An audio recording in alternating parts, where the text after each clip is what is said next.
Dear Mr. Excellency, I would like to ask you whether what would be your suggestion for countries where live a great number of different kind of ethnical groups, for example, in Romania, and I think you suffered so much from the ethnic conflicts which were not peaceful. What would be your choice for these nations, for example, the Hungarian minority groups in Romania and all other in the territory? How can they avoid this kind of conflicts in order to find a peaceful coexistence? Thanks.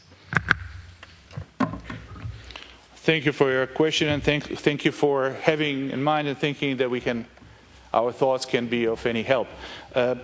I really do belong to a political way of thinking, which thinks that our differences are always something that is very easy to be manipulated, but it is much bigger return of investment if we take those differences substantially and truly as our advantage.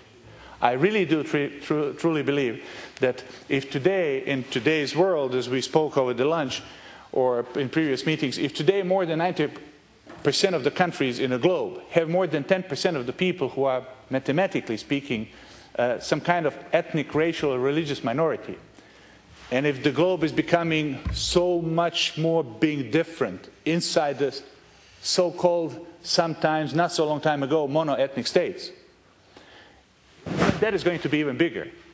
More than 95% will come very soon to be having more than 15 or 20% of the people who were, mathematically speaking, minority in their own countries, born as citizens of that country, second, third, and whatever generation.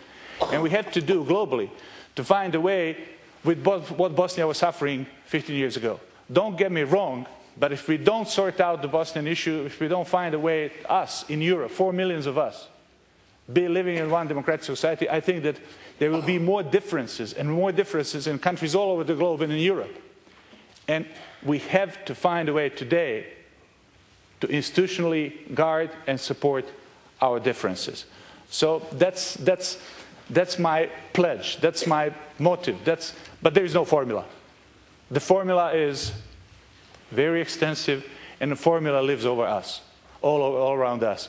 So with all due respect, I think we have to prepare ourselves for the future that will be significantly different than today, in which will be more differences being together, sharing the same space, and creating shared societies in our own states.